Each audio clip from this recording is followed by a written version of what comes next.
Hello friends, मैं Nitesh Gupta exam train channel से आप लोग का बहुत बहुत स्वागत करता हूं। दोस्तों, आज हम लोग डिस्कस करने वाले हैं इतिहास के कुछ प्रमुख प्रश्नों के बारे में। तो आइए शुरुआत करते हैं। सबसे पहले तो मैं ये बताना चाहूँगा कि दोस्तों, यह जो हमारा चैनल है एग्जाम ट्रेंड, इसको जो कोई भी सब्सक्राइब नहीं किया हो तो इसको सब्सक्राइब कर ले। और दोस्तों, नोटिफिकेशन के लिए बेल आइकन पर जरूर क्लिक करें। ठीक है, तो ये हमारा बेल आइकन पर है, इस पर जरूर क्लिक करें, तभी आपको नोटिफिकेशन प्राप्त होगा। ठीक है, आइए आगे बढ़ते हैं। दोस्तों, हमारे इस एग्जाम ट्रेन चैनल पे आप लोग को daily current affairs, UP special, घटना चक्र का सार, भारत की राज व्यवस्था, static GK, science, geography, economics, इन सभी विषयों की मुफ्त क्लासेस दी जाती हैं। तो आप हमारे इस एग्जाम ट्रेन चैनल के प्लेलिस्ट में जाएं और वहां से आप फ्री वीडियोस देख सकते हैं। ठीक है, चलिए आगे बढ़ते हैं। दोस्तों, आज हम लोग बात करने वाले हैं स्पेशली गांधी जी के ऊपर। हम लोग का पूरा टोटल कुल 3 वीडियो आ चुका है गांधी जी के ऊपर। ठीक है, सबसे पहले हम लोग टॉपिक का नाम देख लेते हैं। हमारे टॉपिक का नाम है गांधी एवं उनके प्रारंभिक आंदोलन, और यह हमारा पार्ट 4 होगा। ठीक है, कौन सा पार्ट है? तो पार्ट 4 है। इसके पहले इसके कुल 3 पार्ट और आ चुके हैं, तो जो कोई भी उन वीडियो को नहीं देखा है उसको देख ले, मोस्ट इंपॉर्टेंट वीडियो है। ठीक है, आपके लिए। चलिए बात करते हैं गांधी जी के बारे में। ठीक है, सबसे पहले दोस्तों मैं आपको यह बताना चाहूंगा कि गांधी जी का जो है पूरा नाम क्या था। तो इनका पूरा नाम था मोहनदास करमचंद गांधी। इनका जन्म कब हुआ? तो 2 अक्टूबर 1869 को हुआ था। कहाँ पे हुआ था? तो गुजरात के पोरबंदर में एक कठियावाड़ा नामक एक गांव था, वहां पे गांधी जी का जन्म हुआ। 2 अक्टूबर को दोस्तों हम लोग क्या मनाते हैं? तो 2 अक्टूबर को हम लोग अंतरराष्ट्रीय अहिंसा दिवस के रूप में मनाते हैं। चलिए आगे बढ़ते हैं, बात करते हैं गांधी जी के पिताजी का क्या नाम था। तो इनके पिताजी का नाम था करमचंद गांधी। गांधी जी के दादाजी का क्या नाम था? तो इनके दादाजी का नाम था उत्तरचंद गांधी। ठीक है, माता की बात करें तो इनकी माता का नाम था पुतलीबाई, और पत्नी का नाम क्या था? तो कस्तूरबा गांधी। चलिए आगे बढ़ते हैं। गांधी जी के कुल 4 पुत्र थे। कितने पुत्र थे? तो कुल 4 पुत्र थे। सबसे पहले हरिलाल, मणिलाल, रामदास, देवदास। एक बार फिर से सुनेंगे, हरिलाल, मणिलाल, रामदास और देवदास, यह कुल 4 पुत्र थे। गांधी जी के 5वां पुत्र के रूप में हम लोग किसको जानते हैं? तो जमुनालाल बजाज को। जमुनालाल बजाज का आप लोग नाम सुने होंगे। इन्हें जो है गांधी जी का 5वां पुत्र माना जाता है। ऐसा माना जाता है कि गांधी जी ने जमुनालाल बजाज को गोद लिया था, बोले तो एडॉप्ट किया था। ठीक है, चलिए आगे बढ़ते हैं। गांधी जी की दोस्तों आप लोग सुने होंगे एक आत्मकथा है, बहुत ही फेमस है, कई बार एग्जाम में उससे क्वेश्चन आया हुआ है कि गांधी जी की आत्मकथा का नाम क्या है। तो गांधी जी के आत्मकथा का नाम है माई एक्सपेरिमेंट विथ ट्रूथ। ठीक है, ये गांधी जी की एक आत्मकथा है, बहुत ही फेमस है। आगे बात करते हैं दोस्तों, गांधी जी के पर्सनल सिक्योरिटी कौन हुआ करते थे? तो महादेव देसाई का नाम आप लोग सुने होंगे, और प्यारेलाल, यह दोनों ही लोग जो हैं महादेव गांधी जी के पर्सनल सिक्योरिटी हुआ करते थे, महादेव देसाई और प्यारेलाल। दोस्तों, यहाँ पे मैं थोड़ा सा और आपको कुछ बताना चाहूंगा। आप लोग जो है ये बताइए, एक क्वेश्चन है, मोस्ट इंपॉर्टेंट क्वेश्चन है, आपको बताना है कि इतिहास का जनक किसे कहा जाता है? हिस्ट्री का पिता किसे कहा जाता है? किसको इतिहास के पिता कहा जाता है? तो हेरोडोटस का नाम आप लोग सुने होंगे। ठीक है, हेरोडोटस, इन्हें जो है इतिहास का पिता कहा जाता है, हेरोडोटस को। याद रखिएगा, मोस्ट इंपॉर्टेंट क्वेश्चन है यह भी, कई बार एग्जाम में आया हुआ है कि इतिहास का पिता किसे कहा जाता है? तो हेरोडोटस को इतिहास का पिता कहा जाता है। अगर हम लोग बात करें कि भूगोल का पिता किसे कहा जाता है, तो भूगोल का पिता दोस्तों हिकेटियस को कहा जाता है। किसको कहा जाता है? हिकेटियस को कहा जाता है भूगोल का पिता। ठीक है, चलिए ऐसे ही इसी टाइप के कुछ 2-4 क्वेश्चन और डिस्कस करते हैं। ठीक है, भूगोल शब्द जो है ये सबसे पहले कौन दिया है? तो दोस्तों, भूगोल शब्द जो है सबसे पहले इरेस्टेथनीज ने दिया है। कौन दिया है? इरेस्टेथनीज ने दिया है। ठीक है, चलिए आगे बढ़ते हैं। जो हेरोडोटस का आपको नाम बताया मैंने, हेरोडोटस जो है ये इतिहास के जनक कहलाते हैं। ठीक है, इन्हें जो है डेल्टा का पिता भी कहा जाता है। क्या? तो डेल्टा आप लोग सुने होंगे, ऐसे डेल्टा बनता है ना, डेल्टा का पिता किसे कहते हैं? तो यह भी हेरोडोटस को ही कहते हैं। और हेरोडोटस का और किसको कहते हैं? डेल्टा और इतिहास दोनों का ही जनक माना जाता है। हेरोडोटस ने दोस्तों सबसे पहला डेल्टा जो है मिस्र में नील नदी पर देखा था, ठीक है, जिसकी आकृति कैसी थी, तो जिसकी आकृति त्रिभुजाकार थी। कैसी थी? त्रिभुजाकार थी। यह विश्व का सबसे बड़ा डेल्टा था और पश्चिम बंगाल में 1,25,000 वर्ग किलोमीटर का गंगा और ब्रह्मपुत्र नदी का डेल्टा है, सबसे बड़ा, ठीक है। और भारत में नर्मदा और ताप्ती इस्चुरी बनाती हैं। कौन कौन सी नदियां? तो भारत में नर्मदा नदी और ताप्ती नदी मिलके इस्चुरी बनाती हैं और अरब सागर में यह दोनों ही नदियां गिरती हैं। चलिए आगे बात करते हैं दोस्तों, गांधी जी पे हम लोग रहते हैं, इन्हीं के बारे में चर्चा करते हैं, ठीक है, नहीं तो ऐसे हम लोग बहुत लंबा हो जाएगा टॉपिक। चलिए आगे बात करते हैं। तो आप लोग सुन लिए 2 अक्टूबर को अंतर्राष्ट्रीय अहिंसा दिवस हम लोग मनाते हैं। गांधी जी की मृत्यु हुई थी दोस्तों 30 जनवरी को। कब हुई थी?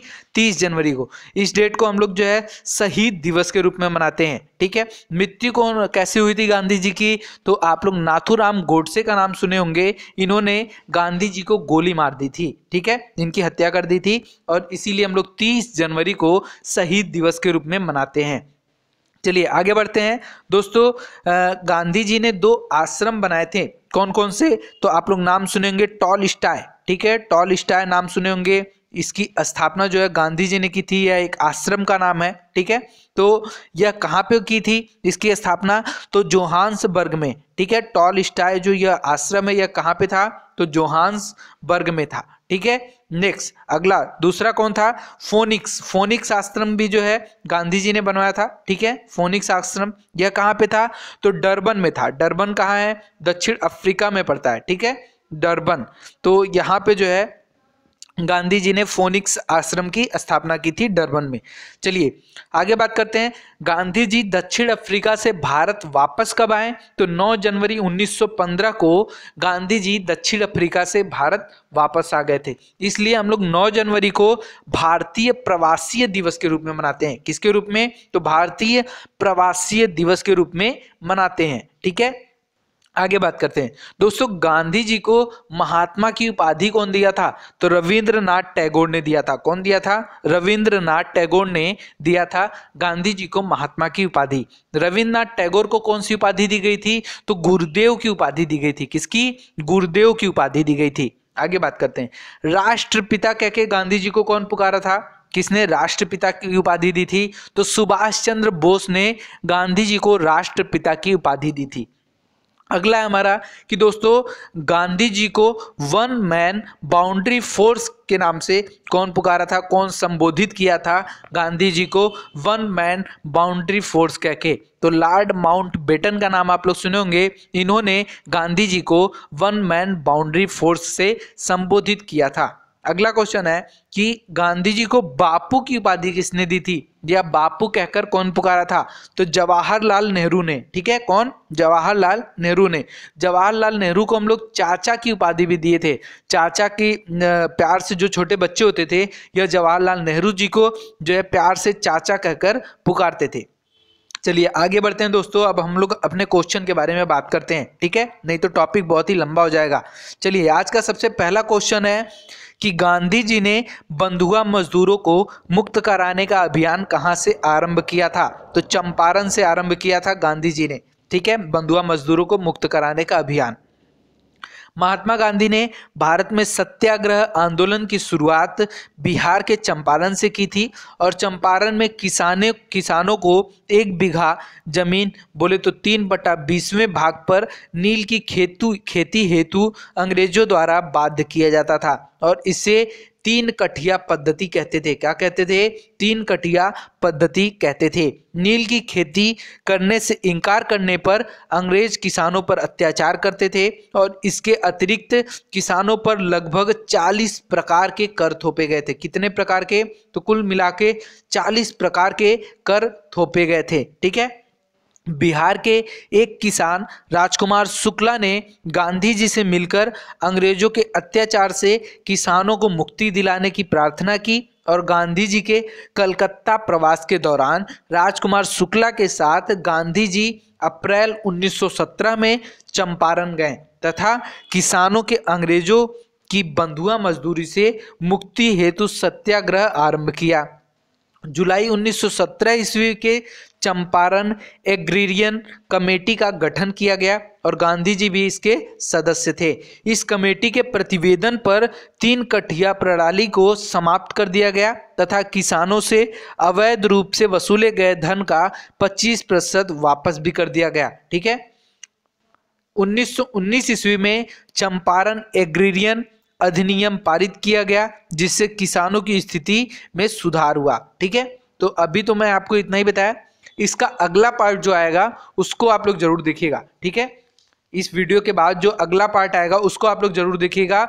उसमें हम लोग दोस्तों बहुत कुछ पढ़ने वाले हैं। पूरा गांधी ईरा हम लोग समाप्त करेंगे एक बार में। ठीक है, एक नज़र में।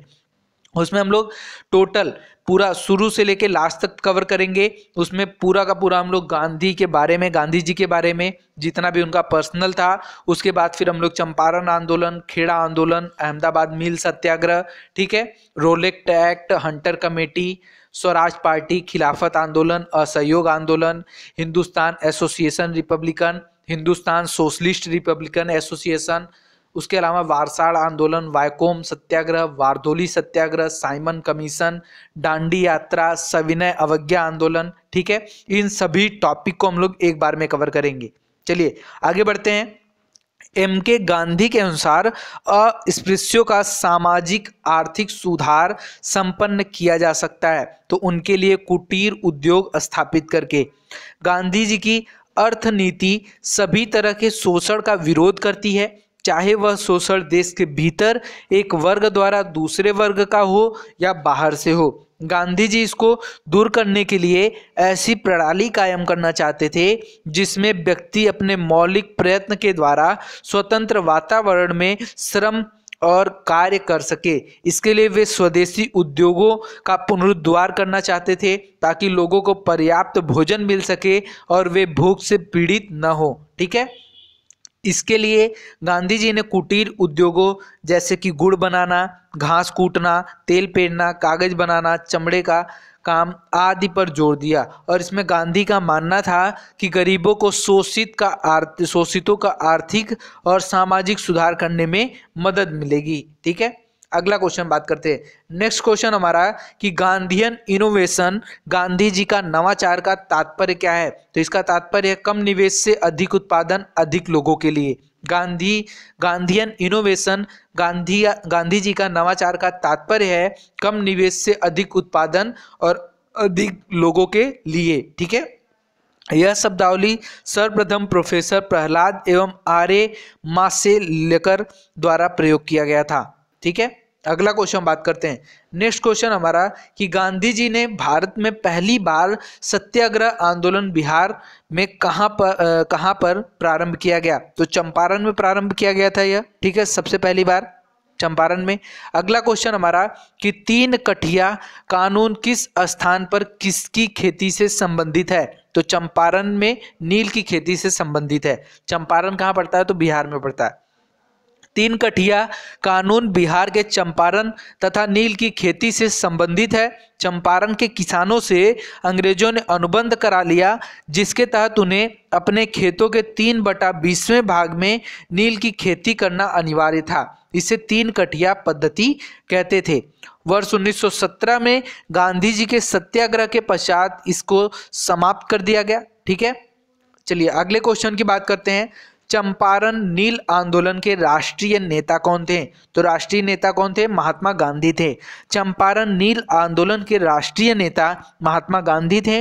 1917 में चंपारण में नील की खेती करने वाले किसानों के प्रति यूरोपियन अधिकारियों के अत्याचारों के विरोध में गांधी जी द्वारा प्रथम सत्याग्रह किया गया। इस आंदोलन में गांधी जी के सहयोगी राजेंद्र प्रसाद, ब्रिज किशोर, महादेव देसाई, नरहरि पारिक तथा जे.बी. कृपलानी आदि लोग थे। ठीक है, चलिए नेक्स्ट क्वेश्चन हमारा कि महात्मा गांधी के चंपारण सत्याग्रह का किसने विरोध किया था? तो एन.जी. रंगा ने विरोध किया था। एन.जी. रंगा ने महात्मा गांधी के चंपारण सत्याग्रह का विरोध किया था, जबकि रविंद्रनाथ टैगोर ने चंपारण सत्याग्रह के दौरान ही इन्हें महात्मा की उपाधि दी थी। ठीक है, तो आप लोग रविन्द्रनाथ टैगोर का नाम सुने होंगे, जो है इन्होंने जो है चंपारण सत्याग्रह के दौरान ही महात्मा की उपाधि जो है गांधी जी को दी थी।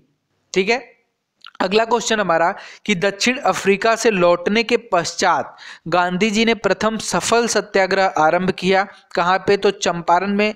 ठीक है, वही क्वेश्चन है फिर से। दक्षिण अफ्रीका से जनवरी 1915 में लौटने के बाद गांधी जी ने अपना प्रथम सफल सत्याग्रह बिहार के चंपारण जिले में 1917 में किया। 1917 में चंपारण के एक किसान राजकुमार शुक्ला ने गांधी जी से लखनऊ में भेंट की और उन्हें चंपारण आने का आग्रह किया। चंपारण का मामला बहुत ही पुराना था। 19वीं सदी के समाप्त होते होते जर्मनी के रासायनिक रंगों ने बाजार में नील का स्थान ले लिया और फलस्वरूप चंपारण के यूरोपीय बागान मालिक नील की खेती बंद करने के लिए विवश हो गए। किसान भी नील की खेती से छुटकारा पाना चाहते थे और गोरे बागान मालिकों ने किसान की मजबूरी का फायदा उठाकर उन्हें अनुबंध से मुक्त कराने के लिए लगान एवं अन्य गैर कानूनी अबवाबों करों की दर मनमाने ढंग से बढ़ा दी थी। ठीक है, और किसानों के इसी उत्पीड़न के विरोध में गांधी जी ने चंपारण सत्याग्रह प्रारंभ किया था। बागान मालिक अवैध वसूली का 25% वापस करने पर राजी हो गए। ठीक है, तो आज के लिए दोस्तों इतना ही था। अगर आपको ये वीडियो पसंद आया हो तो प्लीज़ हमारे इस एग्जाम ट्रेन चैनल को लाइक करते रहिए, शेयर करते रहिए और सब्सक्राइब करते रहिए। और दोस्तों अगर वीडियो पसंद आता है तो कमेंट तो बनता ही है। ठीक है, और आपसे मैं एक बार और कहना चाहूँगा कि इसका जो अगला पार्ट आने वाला है उसको आप लोग जरूर देखिएगा। मोस्ट इंपॉर्टेंट है क्योंकि एक ही बार में पूरा का पूरा गांधी हीरा हम लोग कंप्लीट करने वाले हैं। ठीक है, तो जरूर से देखिएगा जो है। ठीक है, चलिए, thank you friend, thank you so much.